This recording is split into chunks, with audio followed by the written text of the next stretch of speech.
Hello and happy middle of the week. My name is Michael Leeserman here with the Trial Guide's Tip of the Day. The date is Wednesday, July 2nd, 2025.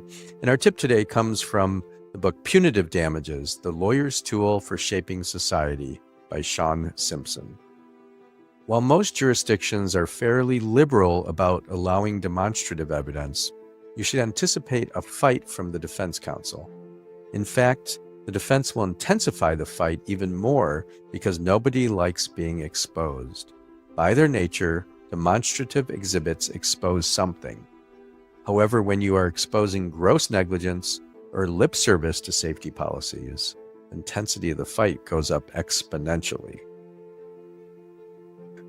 Yeah, demonstrative evidence, the demonstrative exhibits that we create.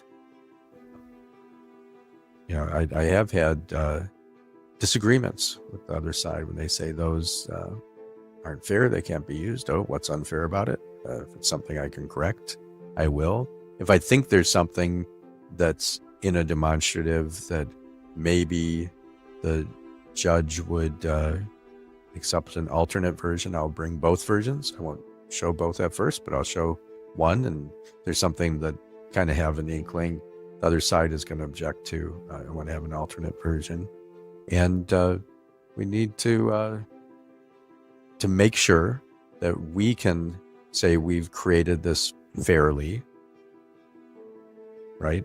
So for example, if I take a image of the defendant, say a truck driver, because I want to say, here's the truck driver we're suing, I'll go through the video footage and try to find the best photo of that person, not the worst photo, with them looking to the side or lit poorly or something like that.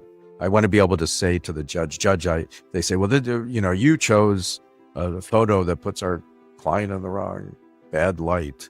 No, judge, I chose that image myself. I went through the videos to get a screenshot of what really painted it. I think the defendant looks good there. If there's an image that the defense thinks is preferable, if it's that horrible to them, we could look through it right now. I can do a screen grab and recreate that. But I tell you that, that is the defendant truck driver, and I certainly didn't try to choose an image that cast that person in a poor light. And, when I've had the few times those arguments, I've won them because I can say that truthfully. Now, if I'm actually going out of my way to try to find an image that makes the defendant look bad, then, well, I wouldn't do it that way. We don't need to do that. So now, it doesn't mean I might not color code.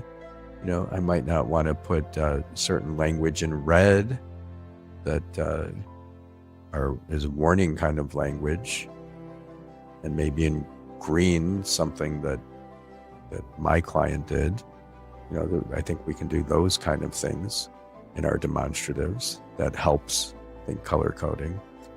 But think through your demonstratives, make sure that you can defend them, and they're super important. I can't keep up with all the trial guides books. I have not read this book yet, and this is good advice. I'm going to order Sean Simpson's book here. I have most trial guides books. I need to add this one to my collection. So have you read it? I'm curious what you think. Put some notes in the comments below. Let's take a deep breath together and just be grateful to be alive this Wednesday. May the work we do today help to reduce suffering in the world. May it help repair the world. May our work show that law can be a unifying and guiding force for good in this world. May we fiercely and compassionately champion our clients' causes. I'm going to ring a bell 3 times now. Let this sound take you to a sacred place, whether that be a place of meditation, of prayer, or just let the sounds wash over you and remind you, it's Wednesday, wake up, go out, do good things, and have fun while you're doing it.